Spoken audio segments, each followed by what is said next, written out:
So, as you can see, we've got exam over Chapter 5 tomorrow. We'll get your vocab quizzes back to you before the end of the day.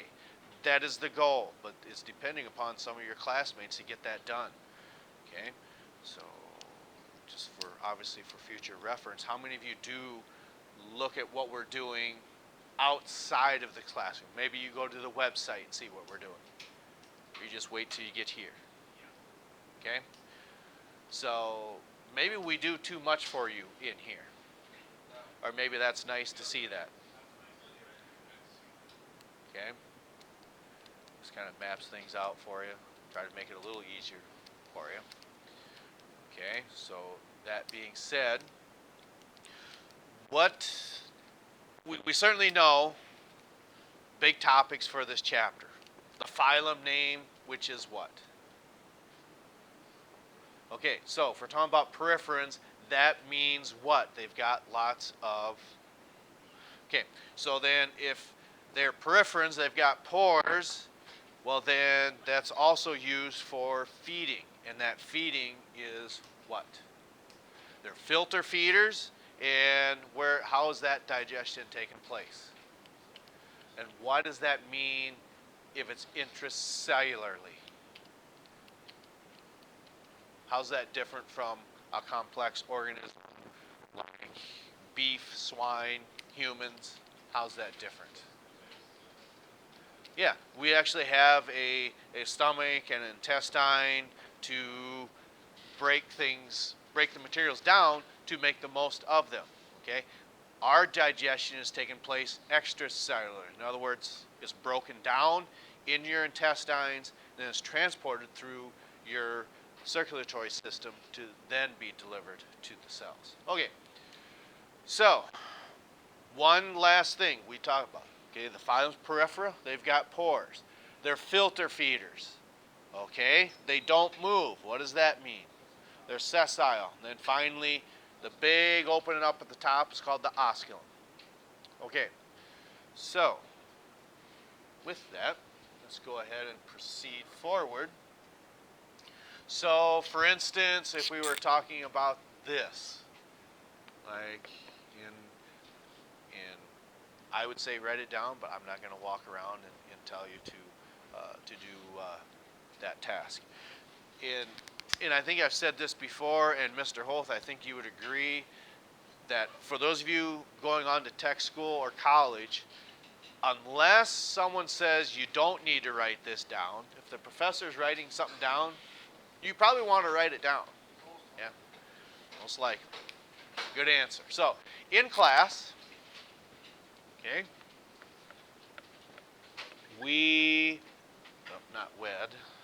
Wednesday, we discussed, okay, how many different types of sponges are there, do you think? 36. No. Lower. Divide that by 12. 3. Okay?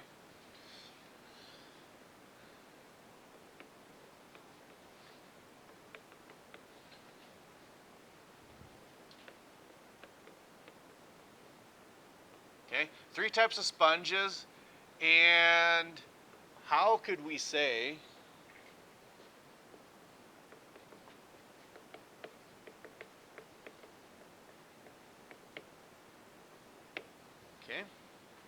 and then we'll get to what we're talking about on page 114 here in just a moment.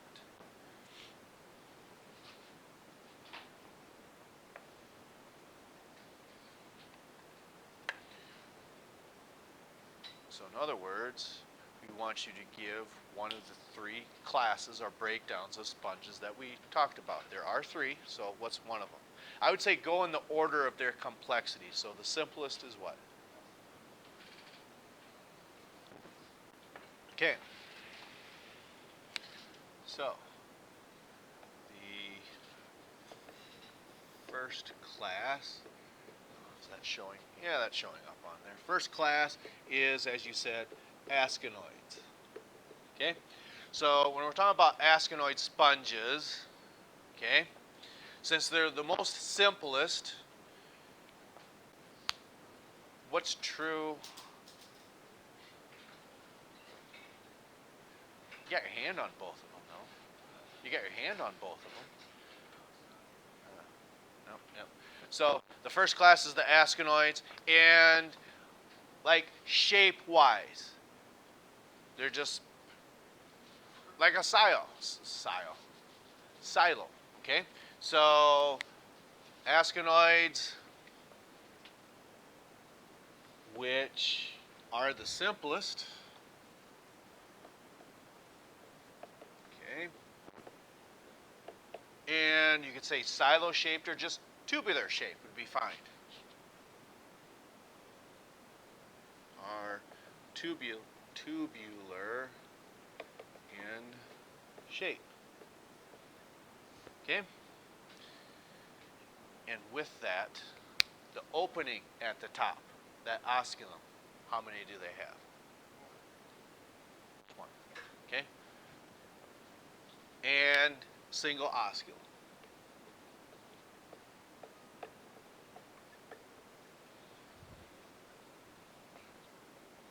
Okay? So, going a little larger in complexity, who would that be? The cycanoids. That's right.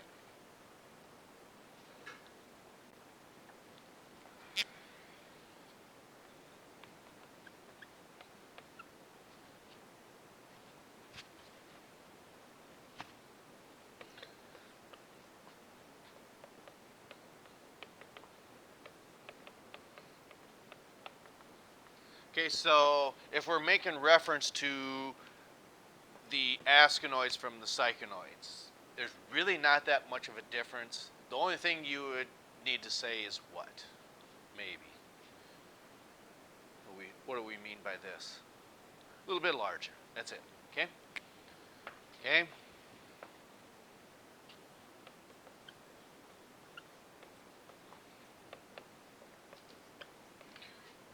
If you can read that or not. They are larger than the asconoids.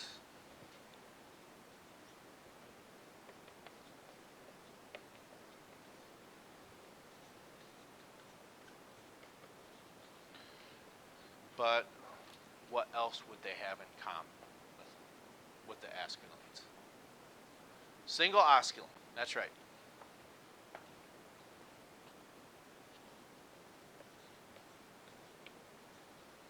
And a single osculum. Okay?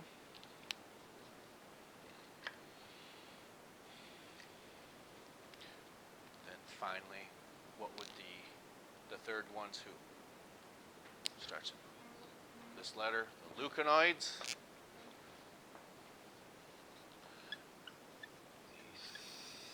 The third class is the leuconoids. I think this marker's probably about had it too.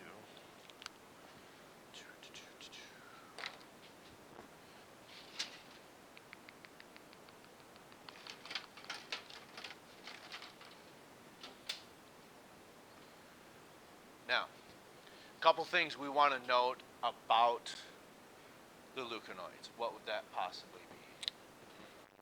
The most complex, and the reason they're the most complex is why. They have more than one osculum. Okay? Okay, so these are the largest and most complex.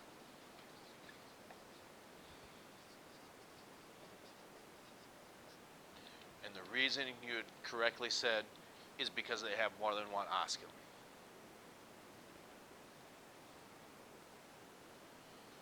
Because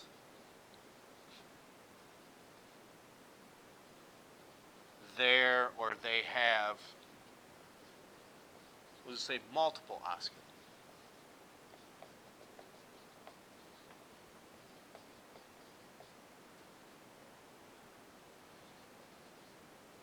I think it's its own plural word, just like one deer, two deer, three deer. Like 1 osculum, 2 osculum, 3 osculum. That's how we'll state it in here.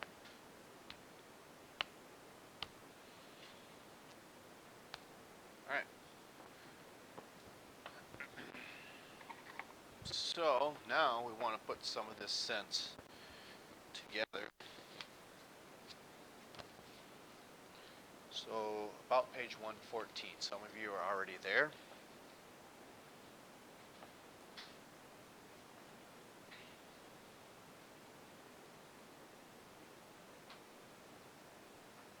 So we're just going to put together some of the terminology that we talked about this chapter very quickly, and then we'll get you on your way where the rest of the time then will be yours. So page 114, where it says form and function. You can just follow along. Okay, the only body openings of sponges are pores, which is why they get their name, phylum Porifera.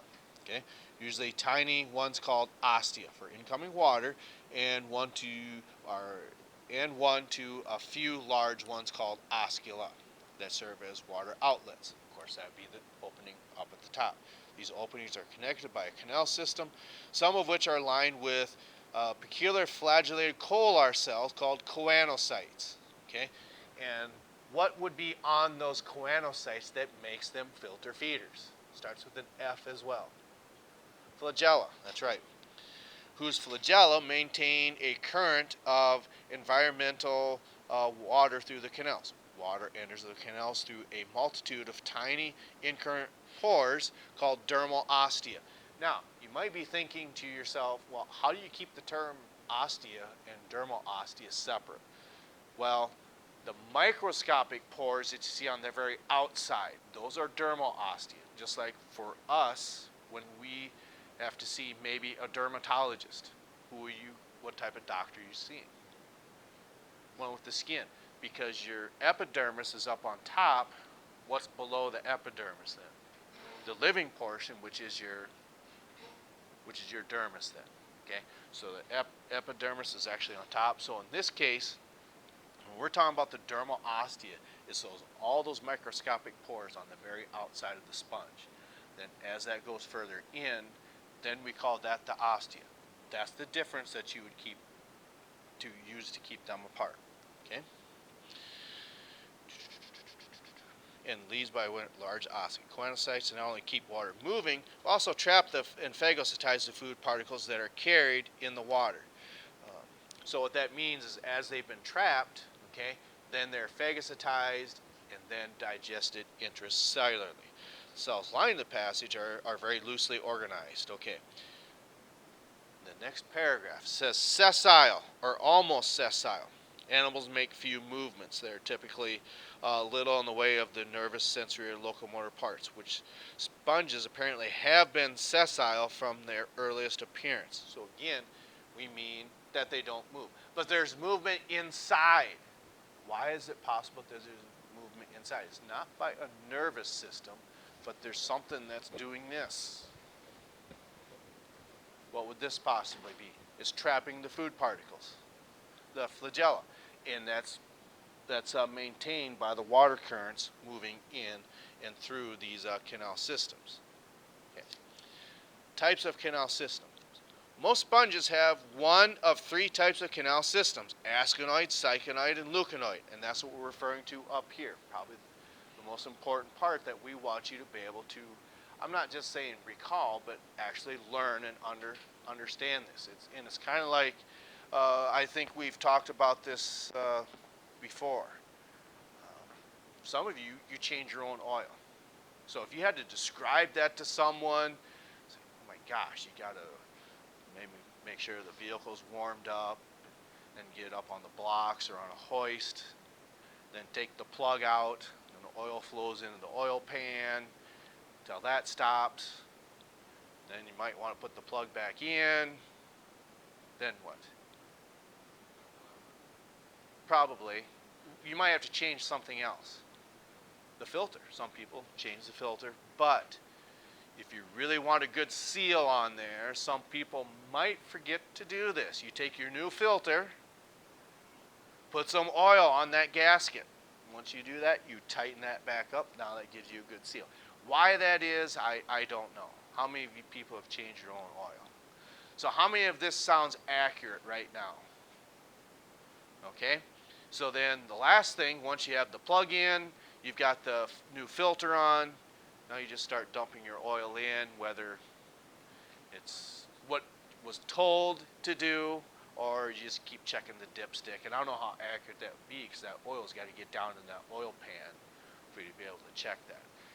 So that's one of those things to where it sounds silly. I know, you're going to think, God, this is the stupidest thing we've ever talked about.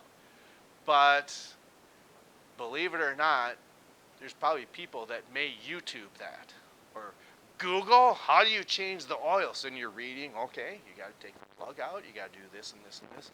But once you've done that once or twice, you actually learn and understand what it is you're doing. So it's just a process that, okay, this is what we got to do first. Take the plug out, okay, let that drain, put the plug back in, change the oil filter, put the gasket on there, put the new oil filter on, add your oil. Simple. So we want to try to keep this just as simple as possible as well. Okay. So askinoids, it's just going into the different types of complexity, these next three paragraphs. As you can see, we're going to jump all the way over to page 115, okay, where it says leuconoids, okay. Notice, after each one of those classes, at the heading of each of those paragraphs, it's going to say askinoids blank, cycanoids blank, leuconoids blank. What's the term that follows that? Starts with an F. Flagellated chambers, right, okay. So leuconoid organization is the most complex of the sponge types. It permits an increase in sponge size. Most leuconoids form massive masses with numerous oscula, okay, just like what we said. We're going to say multiple osculum, okay. Clusters of flagellated chambers are filled with incurrent canals and discharge water into excurrent canals that eventually lead to the osculum. Okay, so at the top of page 114, what you're seeing there is just the different types of complexity. The far left is the askinoids, the middle is the cycanoids, then eventually the far right then, or on the bottom, would be that of your leuconoids. Okay, so some of the identifications, there's going to be a diagram on there, and it's going to be handwritten, so please bear with me, okay? Because you've seen something like this, and we've drawn it and said, yeah, it looks more like a tornado than it does a sponge, and I would have a hard time arguing with you that that would be correct as well. But again, and maybe some of you have drawn this before, okay? So we've got our sponge here, okay?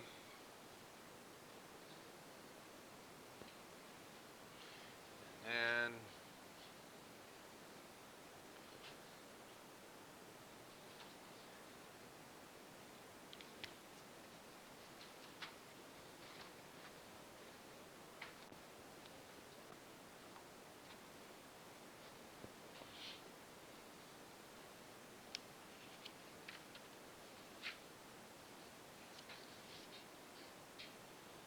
so to me, the best way to look at this, okay? So we're going to put a bunch of these guys in here. Because these are X's are specialized cells on the very outside, okay? And what we're doing with that, let's see here where it actually says that. Okay, on the askinoid sponge, oh, that says porocyte. But we want to know these as pinocytes, these X's, okay? These are pinocytes. Okay, now we said this very first opening. What does it mean to be a sponge? It has lots and lots of pores. But the one on the very outside, we said you want to be more specific than just ostia, we want you to know it as what? Dermal ostia. So that's any one of these first openings in here, okay? So we'll just call this portion here dermal ostia, okay? Then the inner portion we would want to call not as specific as dermal ostia, but just plain ostia. So we're going to put that on this side instead and point to there and say that this is the ostia. Okay. Then, for instance, on here, when this water's flowing through here, it has these channels to go through. Now, I can't draw in 3 dimensions, but it has these structures like this.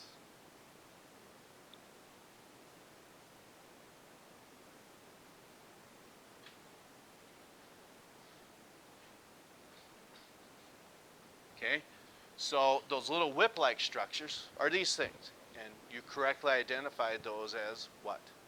Those are your flagella, okay? And then those are attached to what type of cells? We said these cells maintain the water currents coming through there. It starts with the letter C. Let's see if you can come up with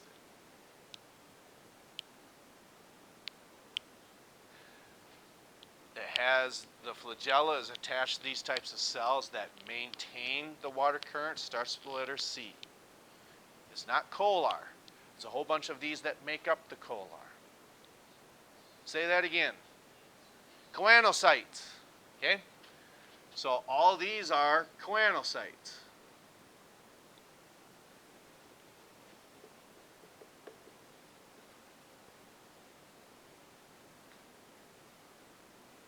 And then we've got this really big chamber on the inside.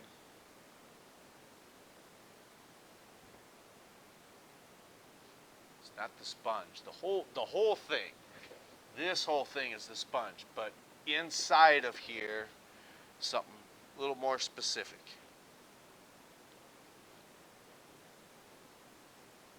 So, on the cycanoid sponge, where you see that opening of that box, that inner chamber is called what?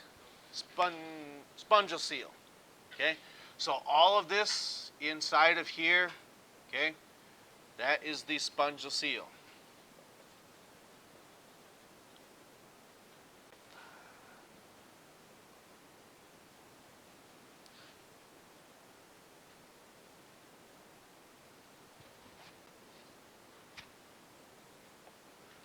Okay? Then the most obvious is that guy. If you get that wrong, you fail the test.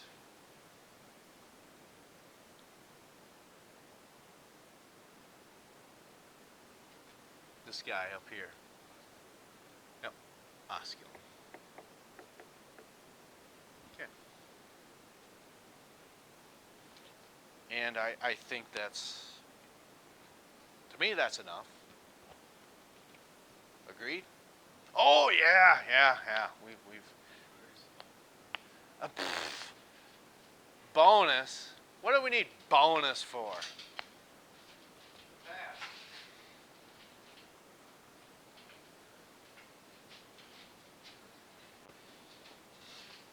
That means I got to think of all these questions then. Oh, it is, huh? No.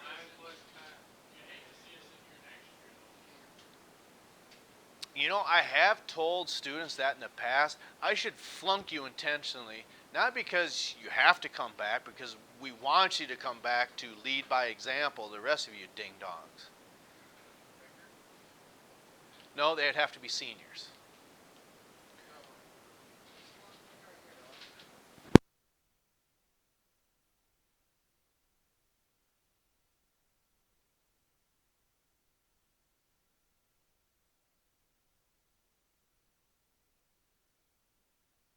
So, back to these bonus questions.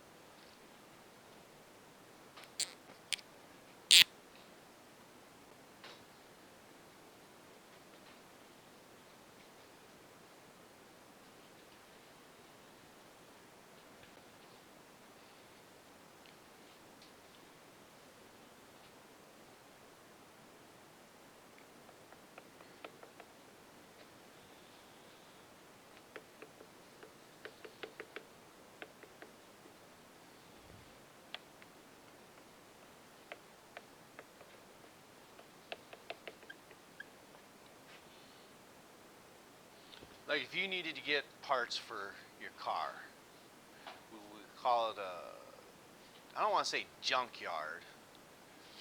That is the large automotive recycling plant or just junkyard? Salvage yard. Yeah, that's a better term right there.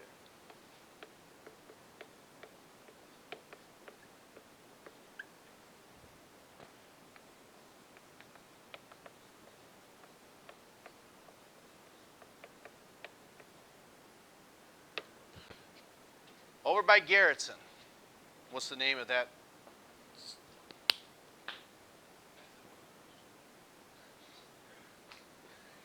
Why? So we actually can make sense of the question.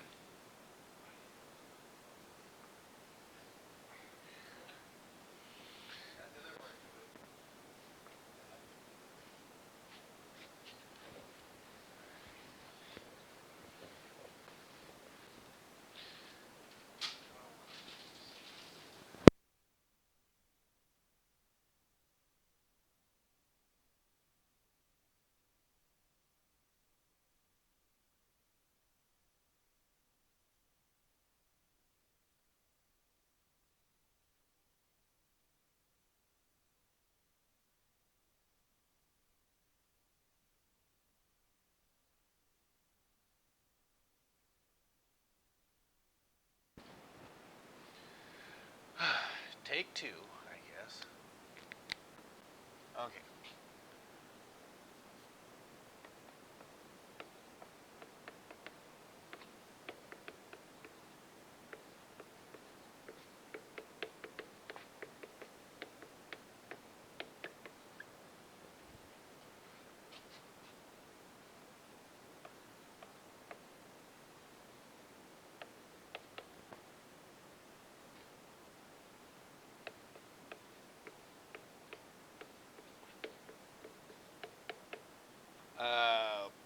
I think it's Proctor is how you spell that. Proctor and blank. So if you look at Tide laundry detergent or Crest toothpaste, there are many products that are say made by P&G. So the P is Proctor, the G is blank. Okay?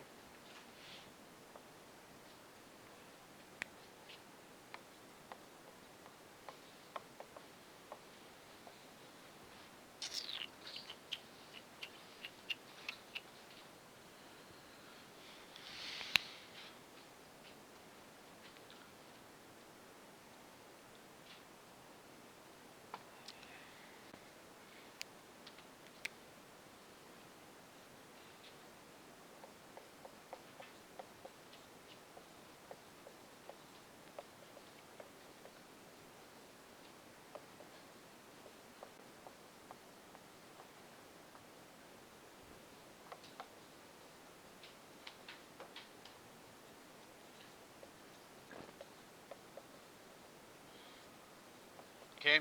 Uh, Major League Baseball used to have two Canadian teams. There still is Toronto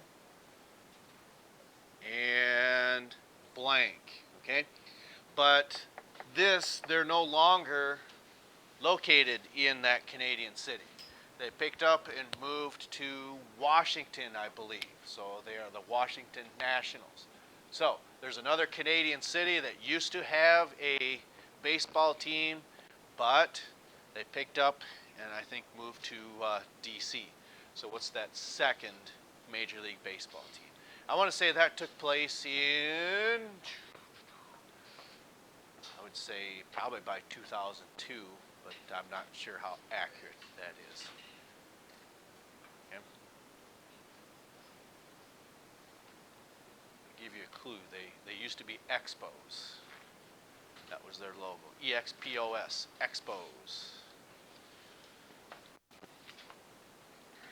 All right. So some of you are coming in from your recent band and chorus meeting. Okay. Now remember, should this be the case where, gosh, ideally, mom or pops are supposed to sign this. Okay. Ideally, but have it signed, you can still turn it in. But it has to be turned in on the paper you're writing on. Don't just turn the answers tomorrow. I mean, it has to be done that way. I don't think you would work site, would you? Because if you don't punch in, you don't get paid to do that. Probably not very many. So there are some certain aspects of responsibility you have to do. Now, chances are your boss or supervisor can edit that for you, but I think they would just kind of say, "Come on, throw me a bone here, people." And I think that's fair. All right, so we'll catch up to you next time.